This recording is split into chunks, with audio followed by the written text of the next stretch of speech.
Welcome everybody to another edition of Live from the Den and the D. I'm your host, peoples-bey. Hope everybody's having a fantastic day.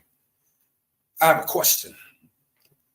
How long are we going to continue to be looked at as the biggest consumers with the lowest wealth ratio amongst all the people all around the world? For we spend $7.4 billion annually every year. We spend $2 billion on Jordans every year. $2 billion. We spend $4 billion on alcohol every year. We spend over $2.2 billion on hair care, skin, and makeup products. And if you was to travel this country, the United States of America, you would not find one community that looked like us that owned a business of any real value. You cannot show me a community anywhere in this country of us that has the four essential things that we need to be able to sustain life and to cherish and to move on. And the four essential things that we need to be able to sustain our own livelihood is: one, a bank; two, a school; three, grocery stores; and four, hospitals. A bank to invest in the people, schools to teach the people, grocery stores to feed the people, and hospitals to save the people. You may say, well, there's other ethnic groups in this country that don't have these four essential things that you're speaking about. But be mindful.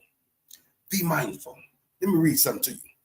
As of April 2023, African Americans have an estimated $1.6 trillion in spending power, which is higher than any other group of people in the United States. This buying power have grown significantly in the recent years, from 1.4 trillion in 2019 to 1.8 trillion in about 2024. Where's the money going? And how long do we got to be here? How did we get here? Not only being the biggest consumers amongst all the people in the world, but having $1.8 trillion in spending power. And our people don't have anything of any benefits to show. I'm going to try to explain it to you in a few different ways. Number one, slavery. Slavery destroyed our desires to control our own destiny. Because after slavery destroyed our desire to control our own destiny, then some religions began to come in and gratify that. How did they do that, you may ask? Because through some religion, they were being taught that they need not to build a nation. They were being taught in one statement that just pray and God would take care of everything. And by no means am I not saying that God is not taking care of everything or capable of taking care of everything. But in another statement, they're saying that faith with no works is dead. So if they're saying that faith with no works is dead, are you saying that you got to do something to strive to build, to make something happen? Or are you saying that we just need to continue to sit back and sing Kumbaya and it will work itself all out? We can't do it like that because it's not going to work out like that. The problem that I have with some religion, it's not the religion itself. But there's nothing wrong with the Holy Bible or the Holy Quran. But it's the people that in most cases that's teaching it. Many are not teaching the people to learn how to free themselves or teaching the liberation that people need. They're teaching most people in many cases how to stay in bondage. And the way you teach your people how to stay in bondage is by teaching them how not to think for themselves. And as long as you continue to do that, to teach people how not to think for themselves and continue to teach them to just sit back and sing Kumbaya and it's going to work itself out, then the people will continue to remain to be the biggest consumers, not only in commerce, but our people will be the biggest consumers in rhetoric, propaganda, and false narrative, because they will consume our people everything that is given to them and they will not fact check anything. They will consume it all as if it's truth, whatever it may be. You have some religious institutions that have thousands and thousands of members. Where's that money going? Let's take a look. And I'm not beating up on the church. I'm just going to use this as the president. I'm talking about any religious institution that have this type of revenue that's not giving nothing to the community need to be addressed. It says as of 2023, the African American, let me get to this one. On an average, the Black church raised an estimate $11.5 billion annually, which is collected from the community. Let me read that again. Which is collected from the community. If they got $11.5 billion that they place annually, why they don't have any banks in the community to help the people to be able to get loans, to place homes, to buy homes, to send their children further in college to teach? Why they ain't got schools in the community to teach the children the right way? Why they ain't got grocery stores in the community to feed the people? Why they ain't got hospitals, not hospitals, at least some urgent care to where they can help save the people? So if they don't have a bank of their own, what do you think that $11.5 billion is going? It's going to a bank, to a people that look nothing like you and I. That's where that $11.5 billion is going. To a bank, to a people that look nothing like you and I. And they don't operate like you and I. In other words, they don't do business like we do, because now they have that $11.5 billion of your dollars in their possession. And guess what they're going to do with it? They're going to lend it to their buddies for business developments. Now they're going to start building new homes in your neighborhood that you cannot afford. Now your property taxes is going to go high every year to where you can't even afford the own home that you have. Now you're sitting smack dab in the middle, being victim of what is known as regentrification, getting put out of your own homes.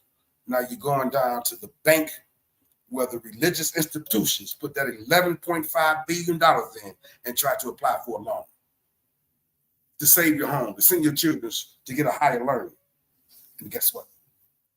They're going to deny you. And if you would learn how to trace the money trail, in most cases, it will lead you right back to that little box that you, your mother, your grandmother has been placing in every week for generations after generations. The power to be will use your own money to create your own demise. You'll never know. Because you have just been sitting back singing kumbaya, thinking that everything is going to work itself out. The power to be don't want to use your own spending power to save you. They'd rather keep you asleep. They just want you to have hard times and hopefully a whole lot of them. It costs too much to save you. I mean, who's going to foot the bill? I mean, what other race of people that's standing behind is willing to spend $7.4 billion a year on hair products and get nothing back in return? I don't think nobody want to do that. What are people that we know that consume everything that comes to them and don't question nothing? I don't think a lot of people do that. For we are the only ones do that. For we was to hold back half of that $7.4 billion, it would affect the economy in such a way that it would be devastating. Because you have and have always been what this economy have always been built on. It is said that intelligence rules the world and ignorance birds as burdens. For we have always been a group of people that has been the biggest consumers. We don't only consume garments, hair, clothes, products. We consume the propaganda that is given to us as if it is truth. We don't research anything.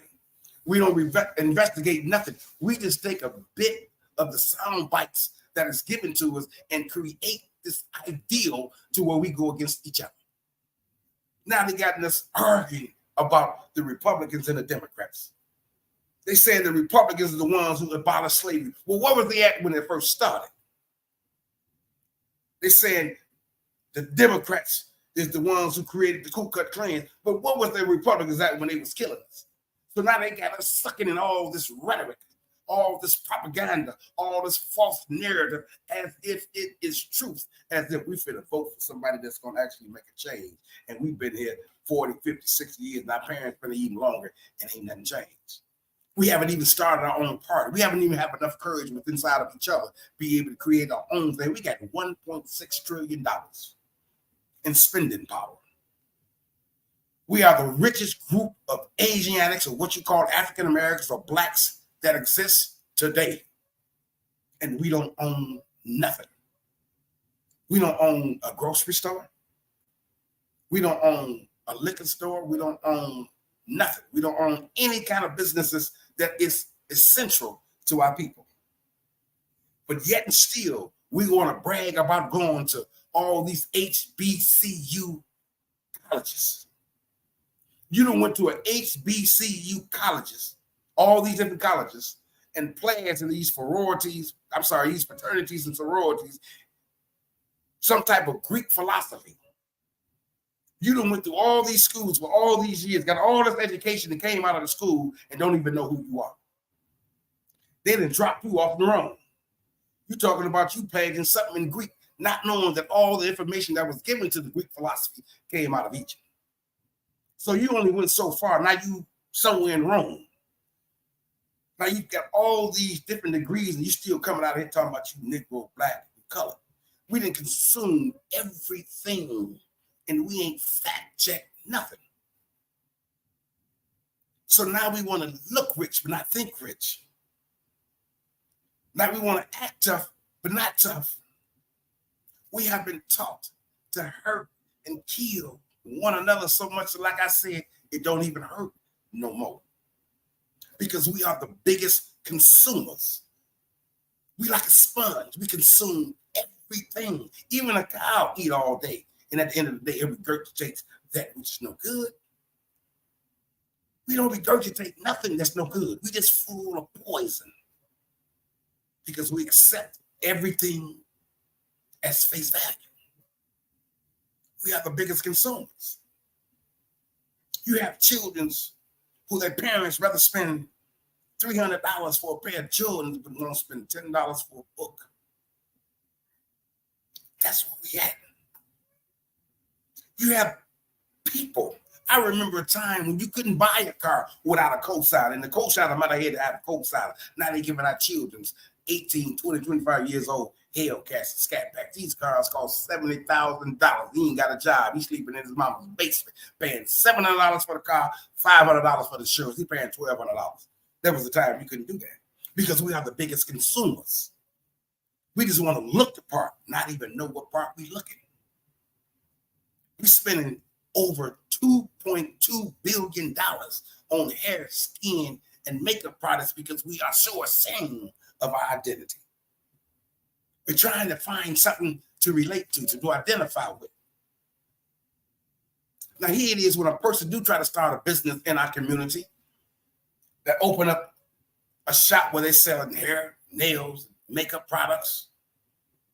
The first thing somebody in our neighborhood is going to do, the first chance they get, they're going to go steal an F-150 bag up to your door and snatch the whole door out the wall and take all of your inventory. But they'll walk past the Lee's beauty supply store and walk in and stick their head in and speak and won't do nothing, not saying, or am I advocating to do anything to them as well. But you and I can't do it because we are the biggest consumers. If we allow one to do it, he's getting out. So until we understand that we just consume everything that's given to us, it ain't gonna change. We're not gonna let it change because the power is in B, and it's not all one race of people. That's where they got us fooled at.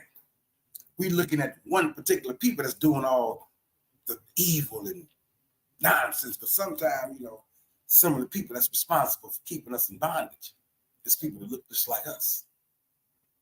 Sometimes some of the people that's responsible for us having so much pain, look just like us. Sometimes, they got us to the point where we bleeding on people that didn't even stab us, not even responsible for the hole in your body. We bleeding all over. So we got to understand that we done been so tricked into believing one thing because we done consumed everything. We don't even know truth from falsehood no more. We don't know who the enemy is. Because every time we look at the enemy, he look like us. Because we have been consumed the fact that we're better than one another. And the people that's teaching us, the majority of people, this nonsense, are people that look like us. Because, like I said, it costs too much money to free you. And what I mean by free you, it costs too much money to teach you who you are. Because if you are taught who you are, how to free you, how to liberate you, then you're going to begin to realize that there was a whole lot of other things that you were lying to. And a lot of people, whether you believe it or not, are not strong enough to be able to wake up to that. And they have always said, he who lives his life in a fantasy, reality is one of the most dangerous places ever to wake up in. So a lot of people rather live their lives in fantasy than to wake up and accept reality. We see it every day. Until next time, take care of yourself. Peace.